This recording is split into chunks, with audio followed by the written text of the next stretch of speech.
Hello, welcome back to the reading of the poem of the Man God, written by Maria Valtorta, Volume 4. Chapter 428, The Fallen Nest and the Scribe, Johanan ben Zaccai. 16th June, 1944. Later, 10:30 a.m. I see Jesus wearing a white tunic with his dark blue mantle thrown over his shoulder, while he is walking along a woody path. It is woody because there are trees and shrubs on both sides. Narrow tracks cut through the green entanglement, but it is not a solitary place, remote from any village, as they often meet other people. I would say that it is the road linking two villages close to each other, running through the fields of the villagers. The country is flat, and the mountains can be seen in the distance. I do not know what place it is. Jesus, who is speaking to his disciples, stops and listens, looking round. He then takes a little path in the thicket and goes towards a large group of small trees and shrubs. He bends and searches, and he finds. There is a nest in the grass. I do not know whether it was knocked down by the storm, as one would think from the damp soil and the branches still dripping, as is usual for a storm, or whether anybody tampered with it and left it there, not to be caught with the brood in his hands. I do not know. I can only see a small nest, interwoven with hay and full of dry leaves, down of plants and wool, among which 5 little birds, only a few days old, are stirring and chirping. They are reddish, without feathers, rather ugly looking, because of their wide open beaks and bulging eyes. High above, on a tree, their parents are screeching desperately. Jesus picks up the little nest carefully. He holds it in the hollow of one hand and looks for a spot where it was, or where it can be placed safely. He finds a tangle of brambles, so compact that it looks like a little basket, and so deep in the bush as to be safe, without minding the thorns which scratch his arms, after handing the nest to Peter. And the apostle, so elderly and stout, looks funny with the little nest in his short, rough hands. Jesus rolls up his long, wide sleeves and works to make the entangled branches more concave and thus safer. It is done. He takes the nest and places it in the bush and secures it by pulling long cylindrical blades of grass which look like very thin reeds. The nest is now safe. Jesus stands aside and smiles. He then gets one of the apostles who is carrying his sack across his shoulder to give him a piece of bread, and he crumbles some on the ground on a stone. Jesus is now happy. He turns round to go back to the main road, while the birds fly down to the rescued nest, screeching with joy. A little group of men is standing on the roadside. Jesus finds them facing him and looks at them. His smile fades away, and his face becomes very severe. I would say somber, while it was so compassionate when he was picking up the nest, and so happy when he had arranged it safely. Jesus stops, and he continues to look at his unexpected witnesses. He seems to be looking at their hearts with their secret thoughts. He cannot go any farther, because the group have blocked the path.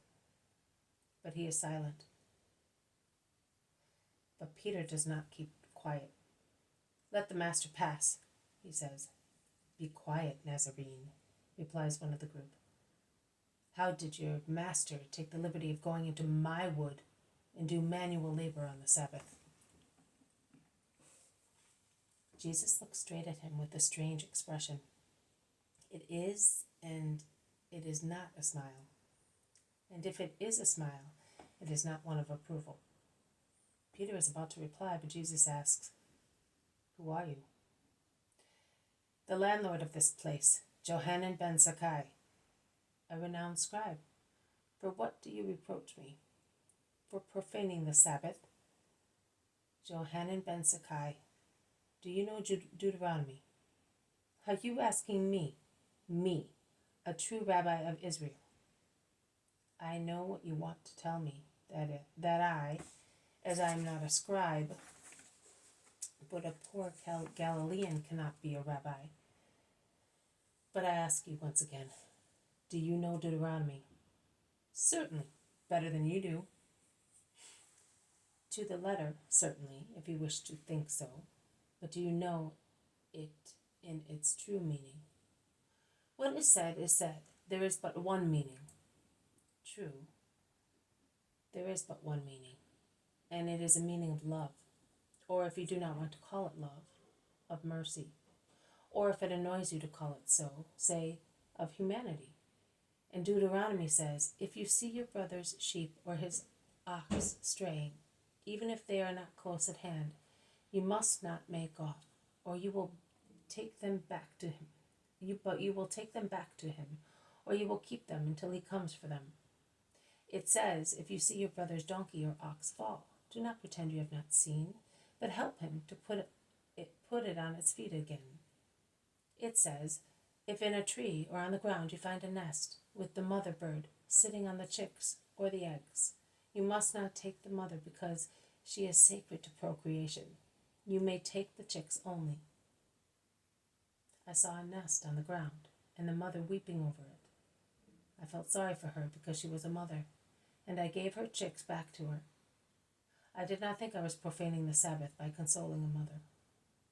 We must not let the sheep of our brother go astray, but the law does not say that it is a sin to put a donkey on its feet again on a Sabbath. It says only that we must have mercy on our brother and humanity for the donkey, a creature of God.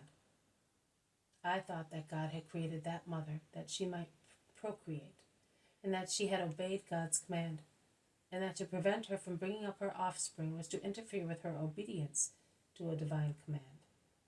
But you do not understand that. You and your friends consider the letter, not the spirit. You and your friends do not consider that you infringed the Sabbath twice, nay, 3 times, by degrading the divine word to the pettiness of human mentality, by interfering with the command of God, by lacking in mercy towards your neighbor, in order to injure by means of a reproach. You do not consider that it is wrong to speak unnecessarily. This, which is also work, but neither useful nor necessary nor good, does not seem a profanation of the Sabbath to you.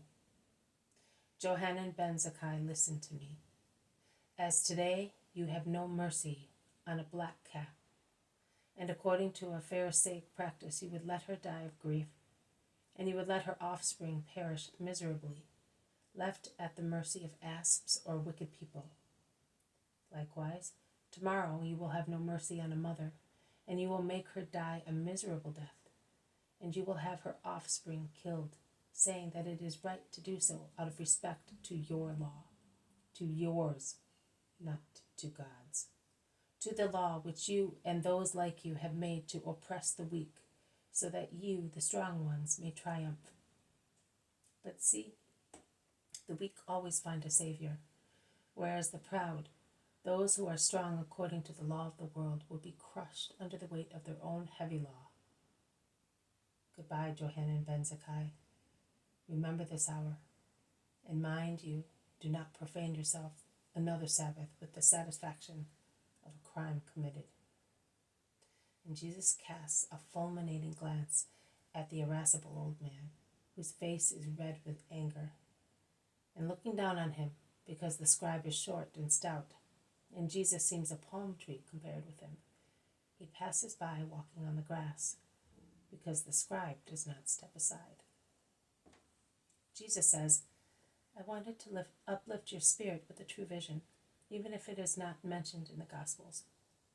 This is a lesson for you, that I have so much mercy on little birds without nests, even if the name instead of being black cat is Mary or John, and I take care to give them a nest again when an event has deprived them of it. And this is the lesson for everybody, that too many know the words of the law. Still, too many, although they are few, because everybody ought to know them, but they know the words only. They do not live them. That is the error. Deuteronomy prescribed humane laws, because men in those days, because of their spiritual childhood, were brutal and half savage. They had to be led by hand along the flowery paths of pity, respect, and love for the brother who lost an animal, for the animal which fell, for the bird sitting on eggs, to teach them to rise to higher pity, respect, love. But when I came, I perfected the Mosaic rules, and I opened wider horizons. The letter was no longer everything. The spirit became everything. Beyond the little humane act for a nest and its inhabitants, it is necessary to consider the secret meaning of my gesture. That I, the Son of the Creator, bowed before the work of the Creator. That brood also is his work. Oh, happy those who can see God in everything and serve him with a spirit of reverent love. And woe to those who, like a snake, cannot raise their heads above their filth, as they cannot sing the praises of God, who reveals himself in the work of their brothers. They bite them because of the excess of poison choking them. There are too many who torture the better ones, saying, to justify their perversity, that it is right to do so out of respect to the law. Their law, not God's. But if God cannot stop their wicked deeds, he can avenge his little ones. And let this be given to those who deserve it. May my vigilant peace be with you. This has been a reading from the poem of the Man God, written by Maria Valtorta, Volume 4, Chapter 428, The Fallen Nest, and the Scribe, Johanan ben Zaccai. Thank you for listening. I will see you tomorrow. May God bless you, and may peace be with you.